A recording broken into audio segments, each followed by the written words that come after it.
warahmatullahi wabarakatuh. Hello everyone, my name is Ranti Retnawulan. Here I will explain about company objective and strategy. Jadi yang pertama ini ada konsep dasar tujuan perusahaan. Jadi apa sih tujuan perusahaan? Jadi tujuan perusahaan adalah pernyataan tentang apa yang ingin dicapai organisasi dalam jangka pendek dan jangka panjang. Ini menjadi arah utama seluruh fungsi manajemen, termasuk perencanaan, pengendalian, dan evaluasi. Terus ada jenis-jenis tujuan perusahaan. Yang pertama yaitu ada tujuan finansial. Tujuan finansial ini ada meningkatkan laba, pertumbuhan pendapatan, dan pengendalian biaya. Yang kedua ini ada tujuan non-finansial. Tujuan non-finansial ini ada kualitas produk, kepuasan pelanggan, inovasi, dan keberlanjutan atau sustainability. Terus yang ketiga ini ada tujuan jangka pendek dan jangka panjang.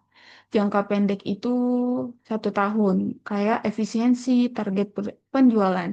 Yang kedua ini jangka panjang lebih dari 3 tahun, seperti ekspansi pasar, positioning, dan daya saing. Lalu di sini ada peran tujuan dalam sistem pengendalian manajemen. Dalam SPM, tujuan berikut berfungsi sebagai dasar penentuan standar kinerja, terus arah penyusunan anggaran dan rencana kerja, parameter evaluasi kinerja manajer dan unit bisnis, lalu ada landasan komunikasi internal, sehingga seluruh bagian bekerja ke arah yang sama. Tanpa tujuan yang jelas, sistem pengendalian tidak akan efektif karena tidak ada arah atau standar yang jelas. Selanjutnya ada konsep strategi perusahaan. Apa itu strategi? Jadi strategi ini adalah rencana menyeluruh untuk menentukan bagaimana perusahaan mencapai tujuannya, termasuk cara bersaing, bagaimana memanfaatkan sumber daya, dan bagaimana merespon lingkungan bisnis. Level strategi dalam perusahaan itu ada 3, yaitu corporate strategi atau strategi tingkat perusahaan, yaitu menentukan bisnis apa yang akan dimasuki. Contohnya itu ada diversifikasi, integrasi vertikal, serta ekspansi global. Yang kedua itu business unit strategi atau strategi tingkat bisnis, yaitu menentukan bagaimana unit bisnis bersaing di pasar. Contohnya low cost strategi, differentiation strategi. Terus yang terakhir itu ada fungsional strategi atau strategi fungsional. Menentukan bagaimana departemen melindungi strategi bisnis. Contohnya yaitu strategi pemasaran, keuangan, operasional, dan SDM.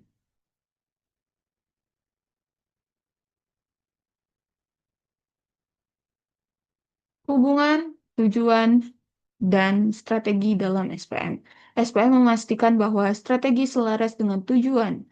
Terus tujuan diterjemahkan ke dalam Key Performance Indication atau KPI. Lalu ada seluruh aktivitas perusahaan bergerak secara terkondisi.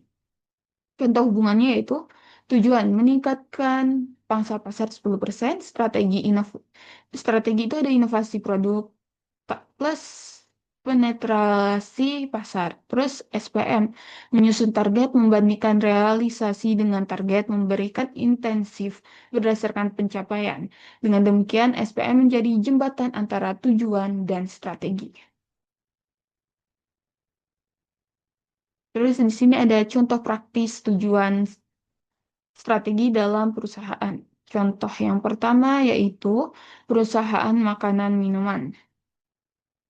Tujuannya meningkatkan penjualan 20% dalam 1 tahun. Strategi yang digunakan meluncurkan varian baru, memperkuat distribusi, meningkatkan promosi digital. Lalu ada pengendaliannya gimana? Target penjualan per wilayah, monitoring mingguan, dan insentif sales. Terus contoh kedua ini ada industri transportasi.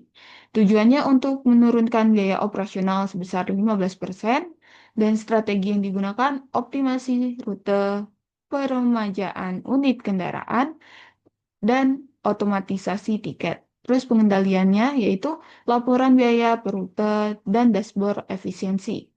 Ada alat bantu strategi dalam sistem pengendalian. Beberapa alat yang membantu integrasi tujuan strategi dalam SPM, yaitu Yang pertama ada balance scorecard atau BSC, yaitu perspektifnya finansial pelanggan, proses internal, pembelajaran, dan pertumbuhan. Yang kedua itu ada Key Performance Indicator atau KPI. Terus yang ketiga ada Management by Objective atau MBO. Keempat itu anggaran atau budgeting.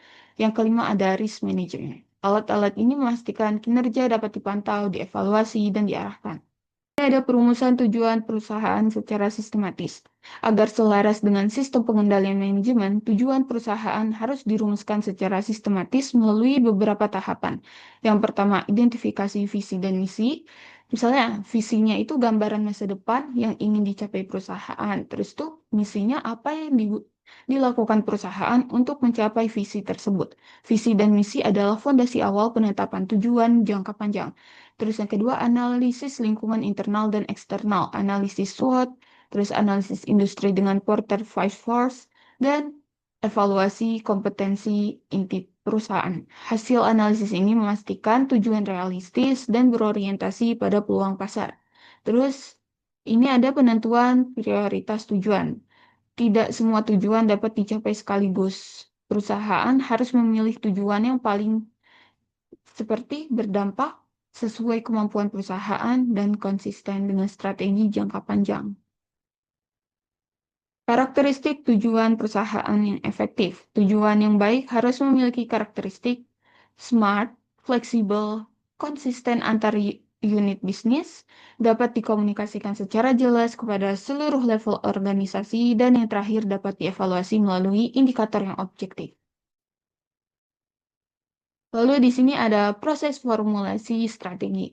Formulasi strategi dalam perusahaan dilakukan melalui tahapan berikut. Yang pertama, penetapan tujuan strategi berbasis visi, misi, dan analisis SWOT.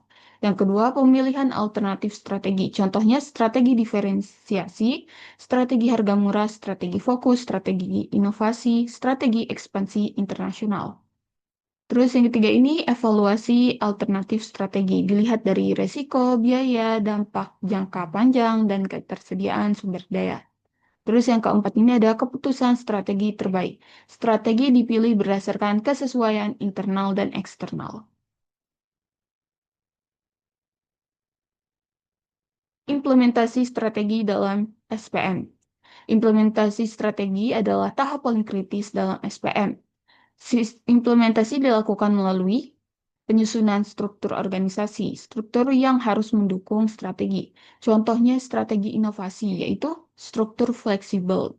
Yang kedua ada contoh strategi efisiensi biaya, seperti struktur lebih formal dan terkontrol.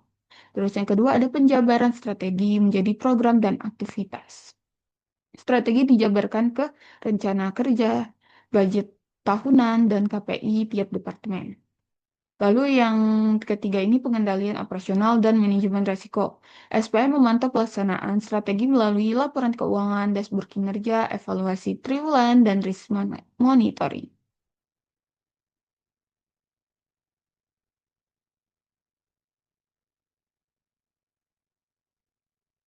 Peran budaya organisasi dalam mencapai tujuan dan strategi. Budaya organisasi mempengaruhi perilaku karyawan sehingga sangat menentukan keberhasilan strategi. Budaya seperti budaya inovatif cocok untuk perusahaan teknologi, budaya disiplin cocok untuk manufaktur, budaya customer oriented cocok untuk retail atau pelayanan. SPM harus memastikan budaya mendukung strategi, bukan sebaliknya. Terus ada peran pemimpin dalam pengendalian strategi. Peran kepemimpinan sangat penting meliputi memberi arah yang jelas, menetapkan standar kinerja, memberikan motivasi dan insentif, mengkomunikasikan strategi ke seluruh organisasi, mengambil keputusan ketika terjadi deviasi dari rencana. Pemimpin adalah penjaga arah agar tujuan dan strategi tidak menyimpang. Kesalahan umum dalam menentukan tujuan dan strategi. Beberapa kesalahan yang harus dihindari yaitu menetapkan tujuan tanpa data dan analisis, tujuan hanya fokus pada finansial, dan mengabaikan pelanggan dan proses. Terus yang ketiga ini tidak melibatkan karyawan dalam penyusunan strategi.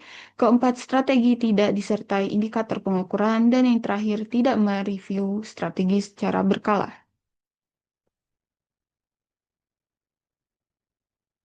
Jadi kesimpulannya di sini ada tujuan dan strategi perusahaan merupakan fondasi utama dalam sistem pengendalian manajemen karena tujuan menentukan arah yang ingin dicapai, sementara strategi menjelaskan bagaimana mencapainya. Keduanya harus selaras agar proses perencanaan, pelaksanaan, dan evaluasi kinerja berjalan efektif.